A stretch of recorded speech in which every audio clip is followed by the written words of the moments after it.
Assalamualaikum warahmatullahi wabarakatuh. Perkenalkan, nama saya Hamidatul Hasanah, NIM 2317183. Terima kasih saya ucapkan kepada Bapak dan Ibu pimpinan sidang, Bapak dan Ibu sekretaris sidang, Bapak dan Ibu dosen pembimbing, serta Bapak dan Ibu dosen penguji.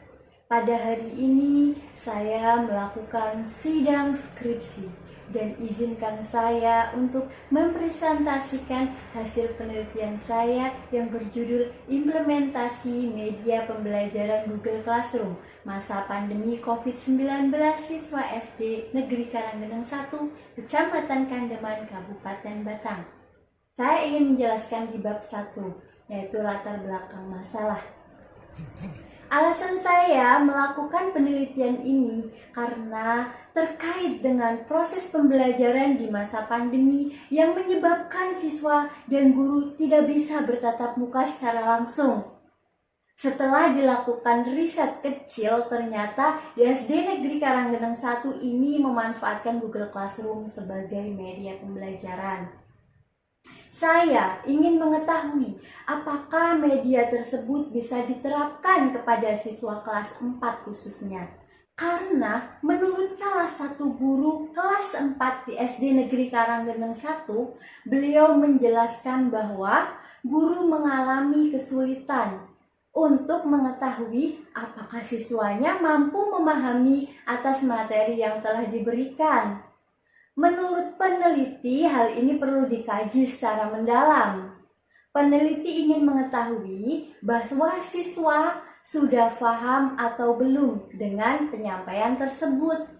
Menurut peneliti, jika hal tersebut tidak diteliti, maka akan berakibatkan terhadap pemahaman siswa dan hasil belajar siswa. Akan terjadi hal-hal yang tidak diinginkan atau tidak sesuai dengan tujuan-tujuan yang diharapkan.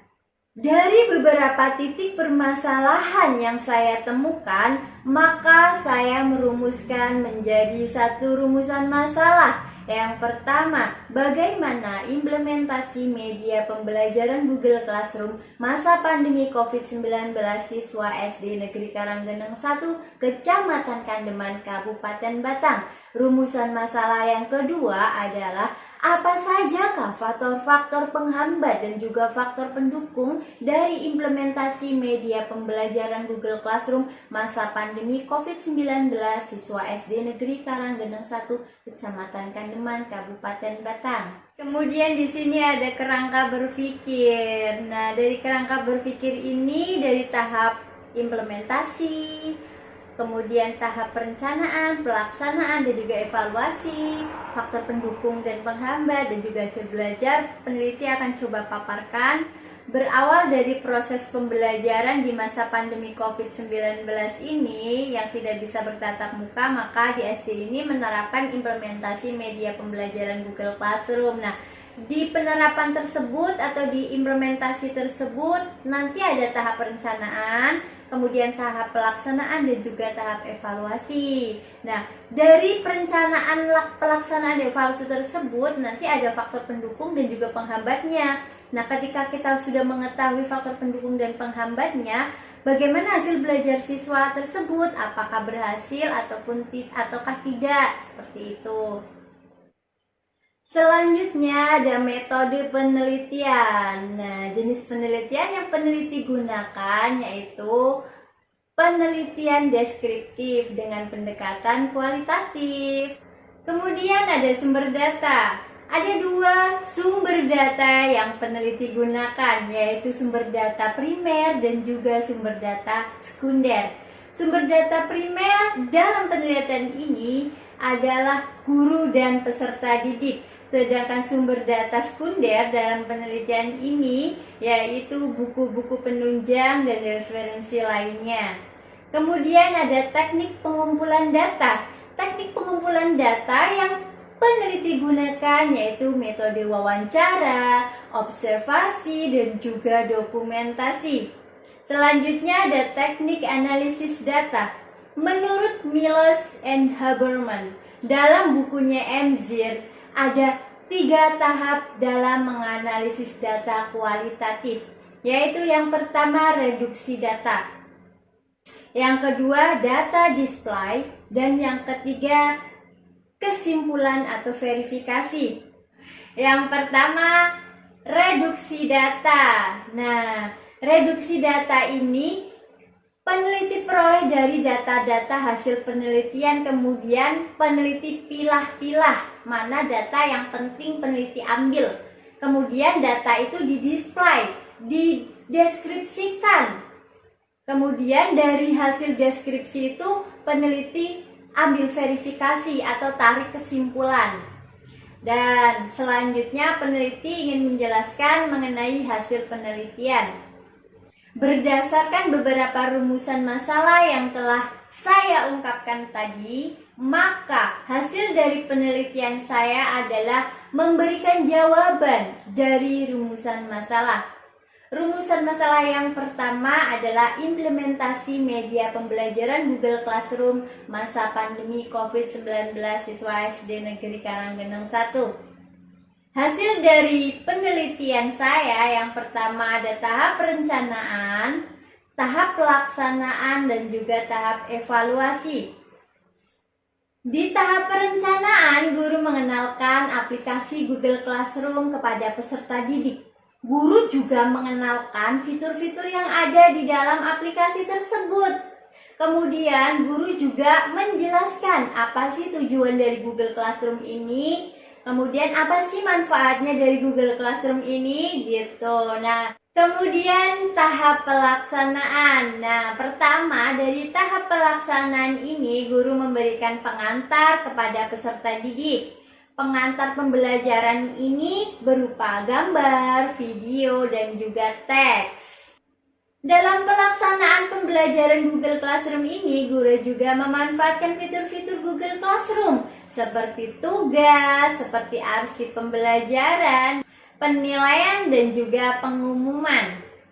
Yang ketiga, guru juga menyiapkan metode pembelajaran. Nah, dalam penelitian ini guru tersebut menggunakan metode tanya jawab. Dan yang keempat adalah guru menggunakan strategi pembelajaran. Nah, strategi pembelajaran ini guru mengemas materi agar siswanya itu menjadi paham ataupun menarik motivasi siswa agar dia itu bisa giat belajar. Selanjutnya ada tahap evaluasi. Nah, pada tahap evaluasi guru memanfaatkan fitur-fitur Google Classroom pada saat pembelajaran, baik itu penyampaian materi, pemberian tugas, dan lain-lain. Nah, dari segi evaluasi ini guru dapat mengambil dari nilai psikomotoriknya, dari nilai afektifnya, dan juga kognitifnya.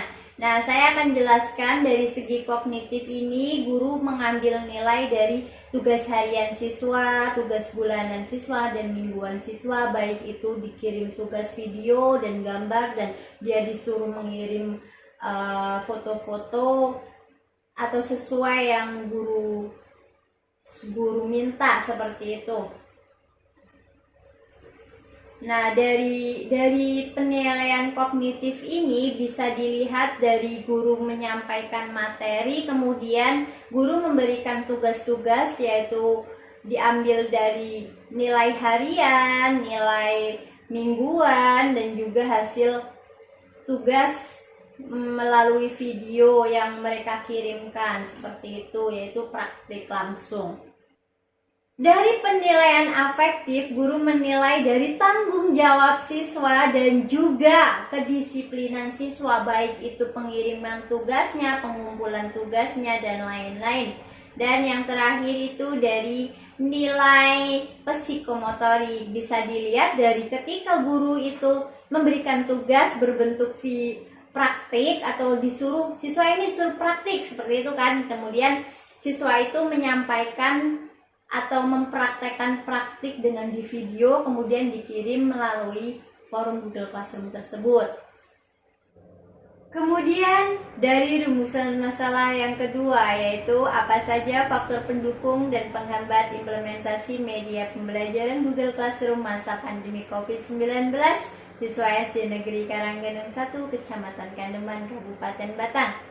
Dari faktor pendukung diperoleh ada 3 faktor pendukung. Yang pertama adalah adanya fasilitas bahasa Indonesia. Kemudian yang kedua, fitur-fitur Google Classroom yang mendukung. Dan yang ketiga, mudah diakses melalui smartphone dan juga komputer.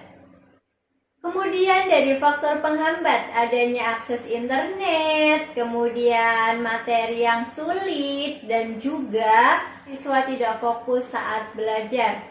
Maka dari itu dapat saya simpulkan bahwa pertama, dari implementasi media pembelajaran Google Classroom masa pandemi COVID-19 ini ada tahap perencanaan, tahap pelaksanaan, dan juga tahap evaluasi. Dari rumusan masalah yang kedua yaitu faktor pendukung. Ya, faktor pendukung yang pertama ada fasilitas bahasa Indonesia, fitur-fitur Google Classroom yang mendukung, dan juga dapat diakses melalui smartphone dan juga komputer.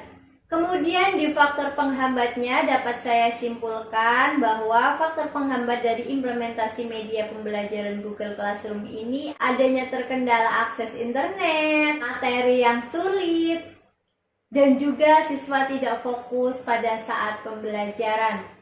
Ya, kemudian ini ada saran-saran yang dapat saya sampaikan bagi guru, siswa, dan juga pihak sekolah yang terkait.